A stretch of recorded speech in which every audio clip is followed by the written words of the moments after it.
नमस्कार, बहुत बहुत स्वागत है आप सभी का स्टडी IQ IAS हिंदी में। मेरा नाम है अतुल जैन। तो भाई रिजर्व बैंक ऑफ इंडिया ने क्या किया है, सार्क देशों के लिए अपना जो करेंसी स्वैप यानी कि मुद्रा स्वैप का जो अग्रीमेंट है उसका एक नया व्यवस्था जो है वो बनाई है सन 2024 से सन 2027 के लिए। यह व्यवस्था पहले भी होती थी, आरबीआई जो है इस व्यवस्था पर पहले भी काम करता था, लेकिन अब जो है आरबीआई ने इस व्यवस्था की एक बार दोबारा से घोषणा की है 2024 से 2027 के लिए, जिससे कि क्या होगा, सार्क देशों को अगर भारतीय मुद्रा में खास तौर पे किसी प्रकार का वित्त चाहिए होगा, किसी प्रकार का ऋण चाहिए होगा, या फिर भारत के साथ किसी प्रकार का व्यापार करने में उनको रुपए की मदद चाहिए होगी तो वो प्रदान की जा सकेगी। तो अगले 5-7 मिनट में मैं आपको समझा दूंगा कि ये करेंसी स्वैप का मतलब क्या होता है और आरबीआई ने ये जो घोषणा की है इसका क्या तात्पर्य होने वाला है, इसका क्या लाभ होने वाला है। लेकिन उसके पहले आपको बता दूं कि भाई हमारा P2I बैच जो है, जैसा कि आप लोग जानते हैं, 26 तारीख से शुरू हो चुका है। 30 तारीख तक उस पर चल रही है डिस्काउंट, चल रही है सेल। एजे लाइव कोड आपको लगाना है और 25,999 में अभी ये बैच आपको मिल जाएगा। आमतौर पर 29,999 का मिलता है आपको, अभी 25,999 का आपको मिल जाएगा। रोज 3 घंटे की live class, mentorship, daily practice questions, pre और मेंस के क्वेश्चंस का जो है आपको डेली फीडबैक और समाधान दिया जाएगा। आपको बताया जाएगा आपकी क्या गलतियां हैं उसके उत्तर में। साथ के साथ 18 किताबें आपके घर पहुंचेंगी। प्री मेंस की टेस्ट सीरीज मिलेगी आपको, और अगर आप प्री क्वालिफाई करते हैं तो मेंस की तैयारी के लिए आपको हम दिल्ली बुलाएंगे। आपका रहना, खाना, पढ़ना सब कुछ इसी खर्चे के अंदर शामिल होगा। तो आज ही एजे लाइव कोड लगाइए और इस बैच से तुरंत जुड़ जाइए, अपनी तैयारी को सही आकार प्रदान कीजिए। चलिए अब जल्दी से एक बार चर्चा शुरू करते हैं। तो सबसे पहले तो आपको एकदम बेसिक बता दूं कि भाई ये करेंसी स्वैप जो होता है ये होता क्या है। मुद्रा स्वैप अग्रीमेंट जो है ये होता क्या है। देखिए, मुद्रा स्वैप अग्रीमेंट का मतलब यह होता है कि देखिए कोई भी कंपनी, अब एक कंपनी के आधार पर समझेंगे तो बेहतर समझ में आएगा। जैसे मान लीजिए कोई कंपनी है और उस कंपनी को किसी दूसरे देश में व्यापार करना है। यह कोई जरूरी तो है नहीं कि कंपनी अपने ही देश में व्यापार करे। भाई भारत की भी बहुत सारी कंपनियां बाहर व्यापार करती हैं, बाहर की भी बहुत सारी कंपनियां भारत में व्यापार करती हैं। तो व्यापार तो आप किसी भी देश में कर सकते हैं। तो कई बार क्या होता है कि मान लीजिए कोई दूसरे देश की कंपनी है, वो भारत में व्यापार करना चाहती है। अब भारत में व्यापार करने के लिए उसको भारत में अपना बिजनेस सेटअप करना पड़ेगा। मान लीजिए अपनी फैक्ट्री लगानी है, यहां पे लोगों को नौकरी पर रखना है, जो भी काम करना है, आपको बाजार में अपना कच्चा माल खरीदना है, उत्पादन करना है, बाजार में सामान बेचना है। इसके लिए आपको वित्त चाहिए होता है, बिना पैसे के तो कुछ नहीं होता। तो अब जो है, या तो अब वो कंपनी अगर भारत के बैंकों से रुपए में ऋण लेती है, क्योंकि इस बात को समझिए कि ये ऋण जो होगा ये आपको चाहिए तो रुपए में होगा। भाई आपने अपनी फैक्ट्री कहां लगाई है, आपने अपनी फैक्ट्री भारत में लगाई है, तो भले ही आप भैया अमेरिकी कंपनी हो, आप भारतीय मजदूर को डॉलर में थोड़ा ना तनख्वाह दोगे या दे दोगे। भैया भारत के मजदूर को आप अगर डॉलर में तनख्वाह दोगे तो वो लेगा क्या? वो तो नहीं लेगा। वो मना कर देगा कि सर मेरे यहां तो रुपया चलता है, मेरे को रुपया दीजिए आप। या फिर भारत में आप जो कच्चा माल खरीद रहे हो वो आपको रुपए में देना पड़ेगा। तो आपको लोन चाहिए रुपए में। ये बात समझ में आ गई कि नहीं आ गई? डॉलर में आप, या फिर मान लीजिए किसी भी देश से आप हैं, आपकी स्थानीय मुद्रा की पूंजी जो है वो तो काम आएगी नहीं, तो आपको लोन चाहिए, और आपको लोन चाहिए भारतीय रुपए में। अब ऐसे में क्या है, अक्सर क्या होता है कि अगर ये कंपनियां मान लीजिए भारत आती हैं, भारतीय बैंकों से लोन लेती हैं, तो भारतीय बैंक या हर देश में, कि मैं केवल भारत की बात नहीं कर रहा हूं, कि किसी भी दूसरे देश का बैंक दूसरे देश की कंपनी के साथ थोड़ा सा भेदभाव करता है। तो जैसे मान लीजिए भारत का बैंक जो है वो भारत की कंपनी को आसान शर्तों पे लोन दे देगा, विदेशी कंपनी को आसान शर्तों पे लोन नहीं देगा। यह बात सच है, यह हर जगह होता है कि आप अपने देश की कंपनियों को थोड़ी प्राथमिकता देते हो, थोड़ी ज्यादा सुविधाएं देते हो, बाहर की कंपनियों को आप ये सुविधा नहीं देते। तो मान लीजिए भारत में इस कंपनी को, मान लीजिए कंपनी ए है, इसको भारत में लोन मिल रहा है 10% के ब्याज पर। वहीं अगर कंपनी ए क्या करे, कोई कंपनी बी है, वो कंपनी बी भारतीय है, उसको मान लीजिए भारत में लोन मिल जा रहा है 6% के ब्याज पे। ऐसा संभव है, ठीक है। तो अब कंपनी ए क्या करे कि भाई कंपनी और कंपनी बी एक ऐसी कंपनी है जिसको अमेरिका में ऋण चाहिए। मान लीजिए कंपनी ए यूएसए की है और कंपनी बी जो है वो भारत की है, ठीक है जी। अब कंपनी ए क्या करे, कंपनी बी से बोल दे कि यार हमें 1 करोड़ रुपए का ऋण चाहिए, एक काम करो वो ऋण तुम ले लो।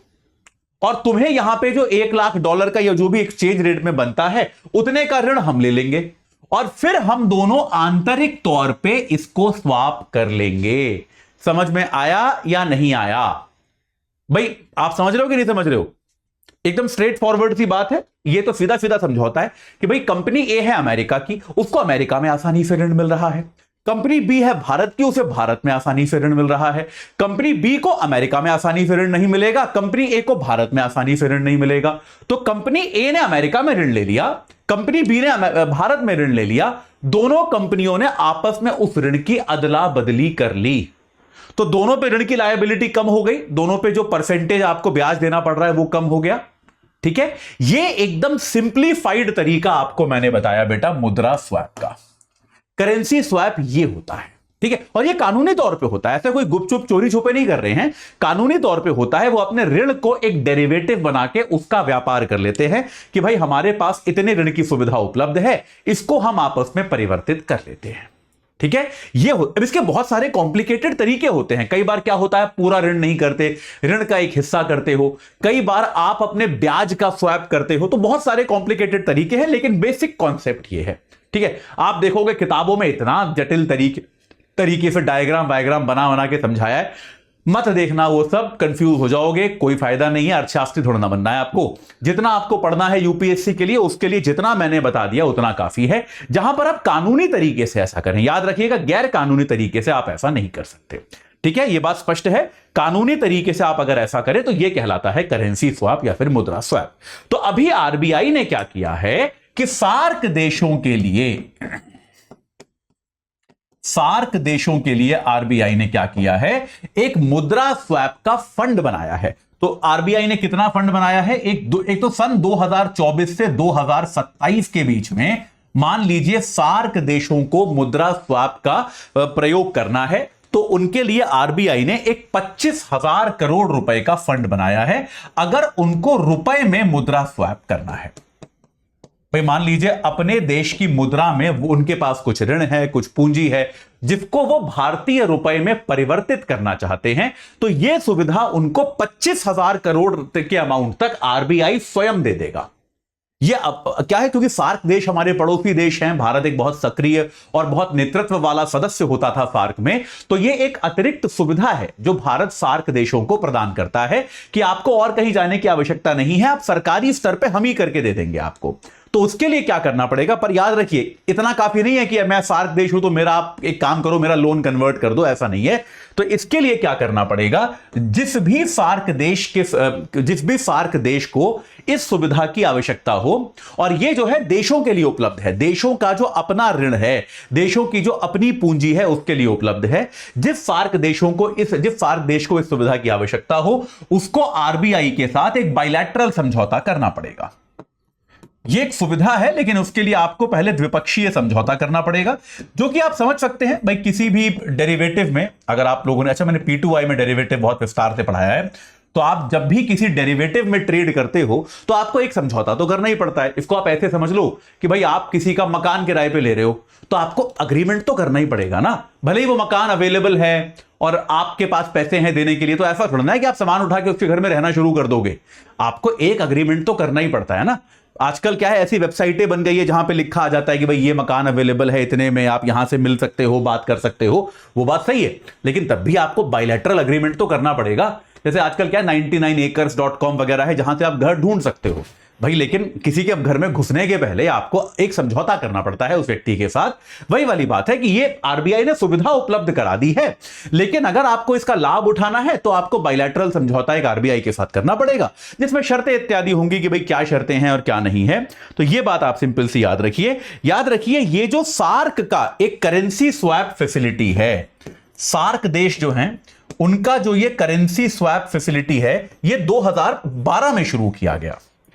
करेंसी स्वैप सुविधा जो है सार्क की, ये 2012 में शुरू की गई, और ये शुरू ही इसलिए की गई थी कि अगर किसी देश को इनमें से लिक्विडिटी का यानी कि नकद का, कैश का प्रॉब्लम हो रहा है किसी एक विशेष करेंसी में, किसी एक देश की करेंसी में, तो वह आपस में सभी देश एक दूसरे का सहयोग करें और इस समस्या से एक दूसरे को बाहर निकालें।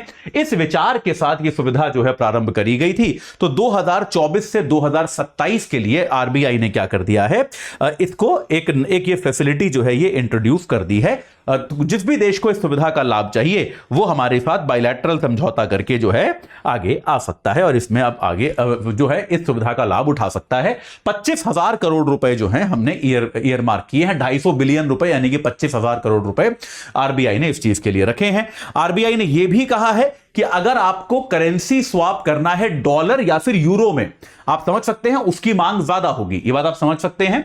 तो आरबीआई ने कहा है कि भैया अगर आपको करेंसी स्वैप करना है और ये आपको डॉलर या फिर यूरो में करना है, तो उसके लिए भी आरबीआई ने एक $2 बिलियन का एक कॉर्पस बनाकर रखा है कि इतने तक का हम कर लेंगे।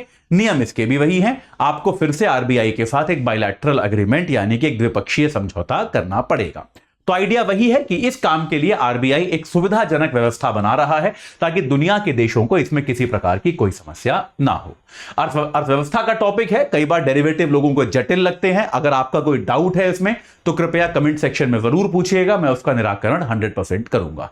ठीक है, चलिए तो अभी के लिए इतना ही। आपको जाते जाते एक बार फिर से बता दूं कि हमारा P2I बैच जो है वो शुरू हो चुका है, तो देर मत कीजिएगा। ऐसा मत सोचिए 30 तारीख तक सेल है तो 30 को ही लूंगा। बैच शुरू हो चुका है, क्लास चल रही है। ठीक है, तो भाई एजे लाइव कोड लगाइए, 25,999 में जुड़ जाइए, अभी सेल लगी हुई है। 29,999 का कोर्स आपको 25,999 में मिल रहा है। रोज 3 घंटे की live class, mentorship, daily practice questions, pre और मेंस के क्वेश्चंस पे आपको डेली का फीडबैक। इसके अलावा आपको प्री मेंस की टेस्ट सीरीज, 18 किताबें आपके घर पे, और अगर आप प्री क्वालिफाई करते हैं तो मेंस की तैयारी के लिए आपको दिल्ली बुलाना, आपका रहना, खाना, पढ़ना सब कुछ इसी खर्चे में शामिल होगा। आज ही एजे लाइव कोड लगाइए और इस बैच से जुड़ जाइए। इस चर्चा से जुड़ने के लिए आप सभी का बहुत बहुत धन्यवाद। हिंदी में यूपीएससी की तैयारी से संबंधित प्रोग्राम्स को देखने के लिए सब्सक्राइब करें स्टडी IQ IAS हिंदी।